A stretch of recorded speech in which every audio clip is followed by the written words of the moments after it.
1. Vice President inaugurates Board of Nigerian Independent System. National Security Advisor appeals to Nigerians to abstain from paying ransom to kidnappers. And federal government reviews first phase of Renewed Hope Employment Initiative.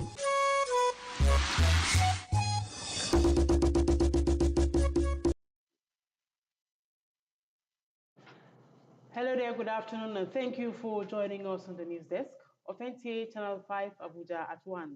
My name is Tessie Ume with the details. Vice President Kashim Shettima has inaugurated the board of the Nigerian Independent System Operator, part of government's effort to reconstructure and strengthen Nigeria's electricity sector in line with the Electricity Act 2023. State House correspondent Abdulrahman Jubrila reports that the board is tasked with overseeing the operational and market independence of the system, aimed at managing critical aspects of Nigeria's electricity supply chain that includes grid stability, system operations, power dispatch, and market coordination. The creation of NISO is not just an administrative exercise, but a strategic move to transform and position the Nigerian electricity industry for efficiency and reliability.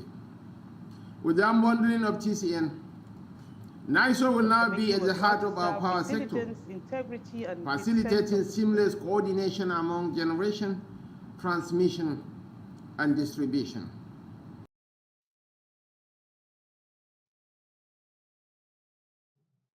The committee was urged to serve with diligence, integrity, and deep sense of responsibility. Major reform in our quest to transform the power sector for operational efficiency and for effective service delivery of a functional, reliable, and affordable electricity supply to our households, to our businesses, to our institutions, and to our industries, all for economic growth and national development. Integrity, discipline, good oversight of the power industry, and by God's grace and the support and prayers of everyone, we hope to transform the Nigerian electricity supply industry. We're expected to hit the grounds running in terms of the sector coordination, transparency in system operations, transparency in market administrations, and making sure that there's grid reliability and availability and also quality of power to the teeming populace of Nigeria. The unbundling of TCN into both the Nigerian Independent System Operator and Transmission Service Provider became imperative, and that is what has been done. And it also, suffice to say that this actually went through a very transparent and competitive process. With the inauguration of the board, the success of Nigerian Independent System Operator will no doubt play a crucial role in shaping the future of Nigeria's power sector.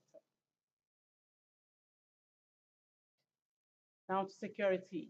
The National Security Advisor, Malam Nuhu Ribadu, appeals to Nigerians to abstain from payment of ransom to kidnappers on the grounds that it is counterproductive to security efforts. Defense correspondent Ismail Musa reports that the NSA made the plea while receiving 60 rescued victims abducted from Abuja and Kaduna states. He is 51 years old and among 59 victims kidnapped and rescued through a joint security and intelligence operations. Troops of the Nigerian Army 1 Division, in collaboration with security and intelligence agencies, conducted a rescue operation leading to 60 kidnapped victims regaining freedom. The victims consist of 35 males and 25 females. I appreciate the effort of the security men for making it possible for us to be out of there. If it's because of the federal government, still up to now, they are still in the bush. The Office of the National Security Advisor has provided initial medical care and psychological support to the victims. And we are saying enough is enough. We will not be able to stop this thing quickly if people continue to give them money. I want to make a very strong appeal to all. It's understandable. When someone of yours is in captivity, you will do whatever it takes for you to get him back. But this is counterproductive. We were kidnapped from Lere, Zangon Kataf, and Kagarko local governments. On rescue, we have been able to give them some medical attention. Office of the National Security Advisor have been very, very helpful in coordination, bringing the services together to work for a common cause, and that is why you see the result. They will be handed over to the Nigerian Army's 1 Division for further rehabilitation. In Abuja, Ismail Musa, NTA News. The Divisional Police Officer, Utako Chief Superintendent of Police, Josephine Onovo, has assured residents of sustained efforts in maintaining law and order in the area. She gave the assurance while speaking on the weekly security program called The Police, airing every Wednesday. NTA Channel 5, Abuja. Rabiat Shuaib brings us excerpts from the program. CSP Josephine Onovo described security in the Utako area as steadily improving, attributing the progress to deliberate policing strategies that reflect the area's busy commercial nature. She highlighted that regular patrols, targeted raids, and stop-and-search operations have been instrumental in maintaining law and order in the area. There's been a significant change in the situation of Utako, like I earlier said. So we intend to sustain that by continuous patrol, visibility patrol. We have undercover operatives, and then we do robot stop and search. And you know, those thieves and criminals, they don't like the presence of the security. If they spot a police vehicle patrolling left, right, and center, they get uncomfortable and they decide to relocate or leave Utako entirely. CSP Josephine further emphasized that scavengers no longer have safe havens in Utako, as known hideouts and shanty spots are frequently dismantled by her team during raids. There was Operation Sweep. Yes, there was Operation Sweep that involved different agencies, security agencies, like we had the police, the military, were there. I was part of that operation. Yes, they pulled down most of their shanties.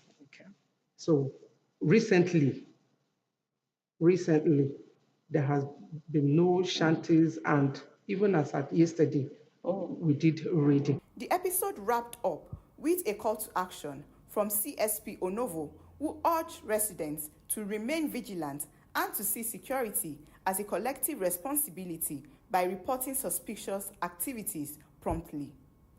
Rabiat Shaib, NTA News. Many thanks, Rabiat. 5 persons with various degrees of injuries admitted at the Kubwa General Hospital following the multiple accidents at Bakuma Junction, Kubwa Buhari Express Road on Monday have been discharged and returned to the care of their families. Our Gimba visited the community and brings us a situation report as well as reaction of prominent citizens to the unfortunate incident. At the Kubwa General Hospital, medical personnel on duty declined comments. However, 5 persons were reportedly brought in at about midday on Monday after receiving treatments. Having sustained minor injuries, they were discharged immediately. Residents of Bokoma community said the accidents that occurred last Saturday and Monday morning has left many in fears. Representative of the Buhari Area Council Chairman, Dauda Pejoma, has assured continuous support for victims, especially those receiving treatment far from home, and promised to review their bills. As of Saturday night, our attention was drawn due to the accident that happened at Tipa Garage, Dusebopma, and some patients were being brought to the General Hospital Kubwa. And as of Sunday, due to the burial we are having, we couldn't come around. And as of that Monday, I'm supposed to be here by 11 to 12. And another accident happens at the same spot at that Dusebopma junction. The area council chairman directed me to come around and find out what has been happening at the hospitals so that some bills will be cleared. By reaching to the hospital now, I come to understand that virtually all the patients that were here has left the hospital. Concerned about the frequent occurrence of accidents in the area, Chief Ibrahim Yaya Dagama expressed sadness over the development around the junction, citing the loss of lives and the need for urgent attention to the road. That junction is a sympathetic area to we, the community people in Muko community. What I will appeal to the federal government to assist us to come into our aid to see how they can expand the area, either with a big roundabout, that whoever is coming from town and he's about to enter Dusebokma, he has his way to negotiate and enter. FCT Sector Commander Mutachori highlighted the importance of collaborative efforts to find lasting solutions to the recurring accidents on the Buhari Expressway. We have actually given responsibility to the investigation officers to carry out a thorough investigation of those two crashes. And the recommendations we will make at the end of the day will not be far-fetched from the fact that they needed to do something about that junction. One, they may have to put maybe bumps, especially on the approach side from Buhari, where the slope is coming from. He expressed optimism on effective collaboration of all security and traffic agencies with the area council personnel to ensure safety measures are put up on the roads. More education is given to residents on reckless driving, and that proper checking of cars, among other issues, will be on regular basis to forestall a reoccurrence of the unfortunate crash. Hawagimba, NTA News. Now, sustaining democracy is the collective responsibility of both leaders and followers. This was a key takeaway from the submissions of stakeholders at a political summit hosted by the Rufus Ebegba Center for Leadership and Environmental Sustainability. Yossi Seni was there. Democracy is a government of the people, for the people, and by the people. The need for citizens to benefit from it and be fully involved is the reason for this gathering at the Rufus Ebegba Center for Leadership and Environmental Sustainability. The political summit with the theme Sustainable Nigeria's Democracy provided a platform for community leaders, politicians, and union leaders to chart a way forward. To make our democracy sustainable, women must be actively involved. When you develop a woman, you develop a nation. A lot of people are looking for a platform where they can air their mind, they can air their view. And what is happening here is a platform where people's voice can be heard. As you can see, Nigeria is moving towards the electioneering process. 2026 will be a year before the election year. It means that everything that should drive Nigeria into good governance, quality leadership, and the respect for the rule of law has to start from now. And preaching the gospel of citizenry participation in electioneering process has a lot to do with building a Nigeria of our dreams. The convener, in a paper presentation, highlighted existing gaps, calling for action to address them. We need, as a country, also adjust our democracy to suit our purpose in view of the various challenges in the area of insecurity, the usual economic downturn of the nation, and also the citizens also doubting governance. The need for citizens to be patriotic is also very, very, very germane to ensure a sustainable democracy. The present administration is doing its best, but we need for all hands to be put on deck to see that the present dispensation is able to ensure that Nigerians are secure and also the economy is viable enough.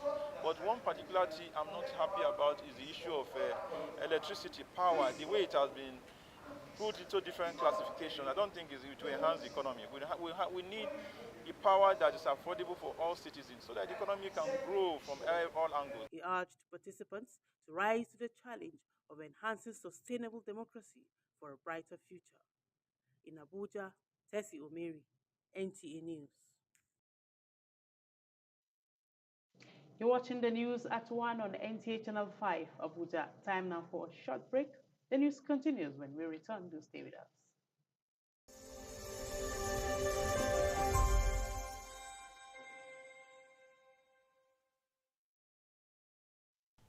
I am Oluremi Tinubu, the global and national Stop TB champion. Many people have asked why I've chosen to champion the fight against a disease like tuberculosis. My reason stems from a deep personal experience. I once had a friend who unfortunately fell ill and concealed the nature of his sickness until it was too late. Eventually, after he passed, we discovered he had tuberculosis. Sadly, due to the stigma and discrimination surrounding the disease, he would not speak up or seek for help. His death was a painful reminder that we could have intervened and saved a life if only we had known earlier. Tuberculosis is an airborne disease that primarily affects the lungs, but can also impact other parts of the body. Being airborne means anyone, regardless of their social economic status, can contract it. In Nigeria, 1 person dies of TB-related illness every 7 minutes, amounting to 206 deaths every day.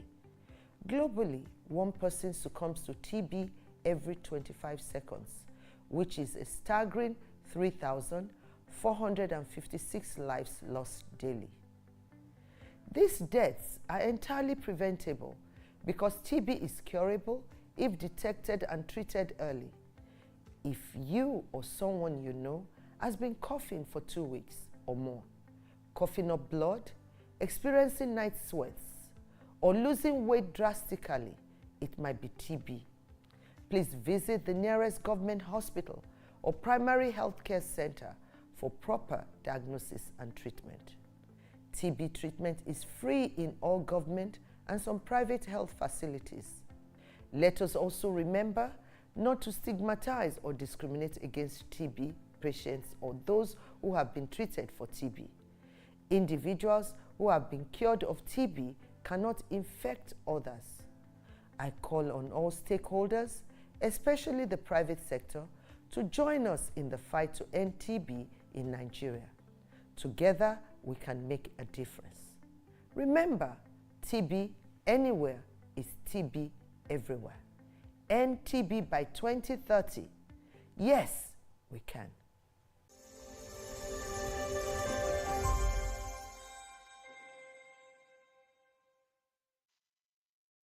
Thank you for staying tuned. The first tranche of the Renewed Hope Employment Initiative of the federal government is already impacting significant in creating employment opportunity for Nigerians. At a review of the initiative in Abuja, Director General, National Directorate of Employment, Silas Agara, says more skills acquisition programs that are aligning with trending marketing opportunities will be adopted in the second phase of the scheme. Joseph Oten has more.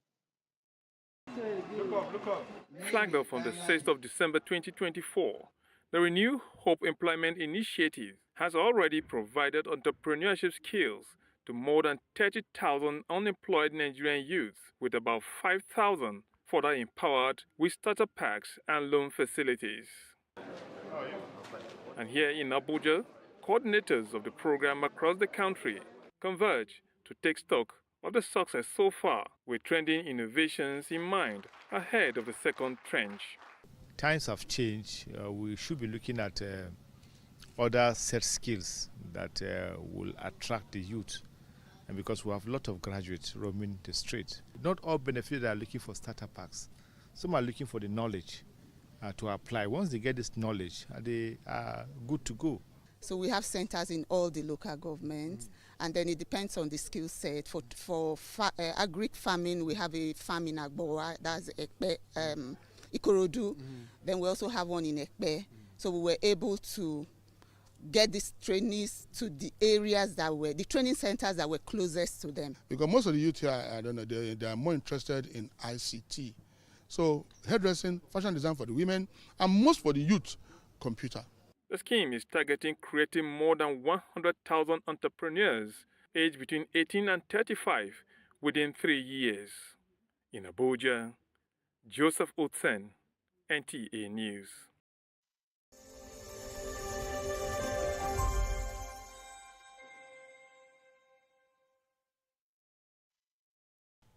I am Oluremi Tinubu, the global and national Stop TB champion. Many people have asked why I've chosen to champion the fight against a disease like tuberculosis. My reason stems from a deep personal experience. I once had a friend who unfortunately fell ill and concealed the nature of his sickness until it was too late.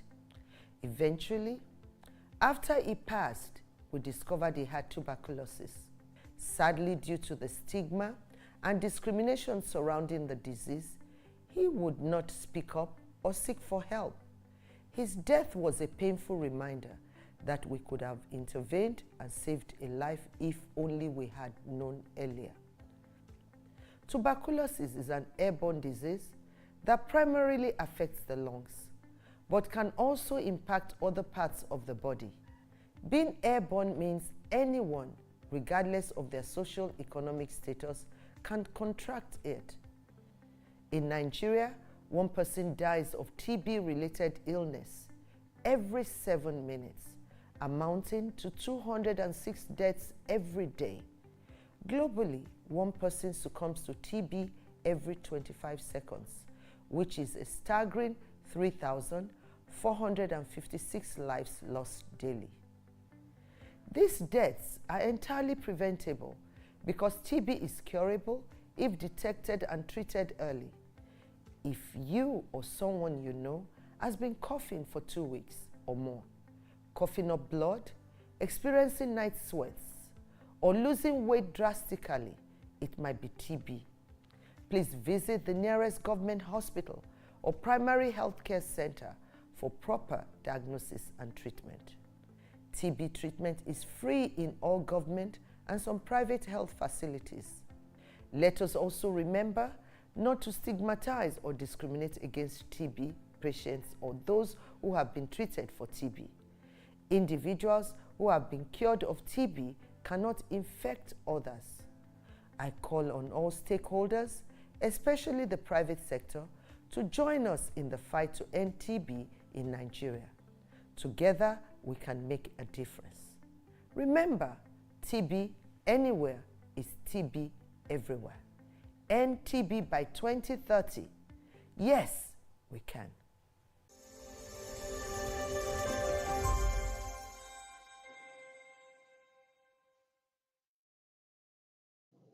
You're welcome back.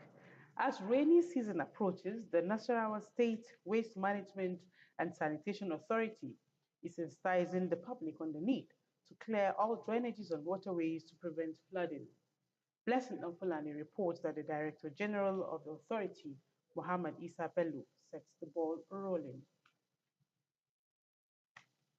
The Nasarawa State Waste Management and Sanitation Authority, NASWAMSA, charged with the responsibility of keeping the state clean, is sensitizing the public on the need to keep their surroundings clean and clear all drainages and waterways for free flow of water to avoid flooding as the rainy season sets in.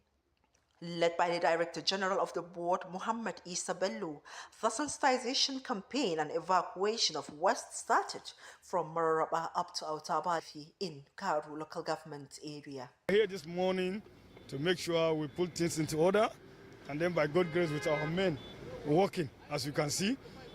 We started since from Mararaba down to Autabafi, and we are still coming from Autabafi down to Mararaba on the other side, so that we can be able to do our best. Our drainages are filled with wave, and so we met in the office and we decided to say, okay, let's take into action. As we are doing it simultaneously. If we go to Lafia now, our team are also doing it in Lafia. The sanitation and waste evacuation, government alone cannot do it. So we need community participation. We call on the community to embrace sensitization that Nasarawa State Waste Management is bringing to their domain.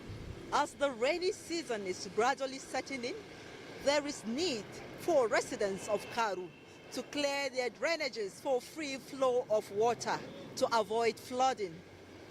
Stakeholders in the state applauded the management of Naswamsa for the efforts at ensuring that the state remains clear of debt.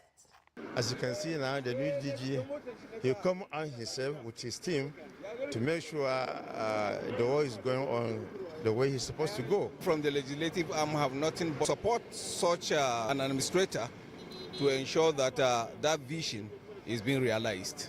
The issue of this culvert is too narrow, so we need the state government to raise it up to.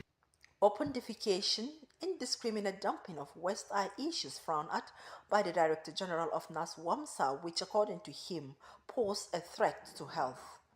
A hygienic environment is coveted by all. Blessing and Fulani, NTA News. And it is on that note to be hygiene always. We conclude the news at 1 on NTA Channel 5, Abuja. We have more reports at 7. Thank you for watching. Good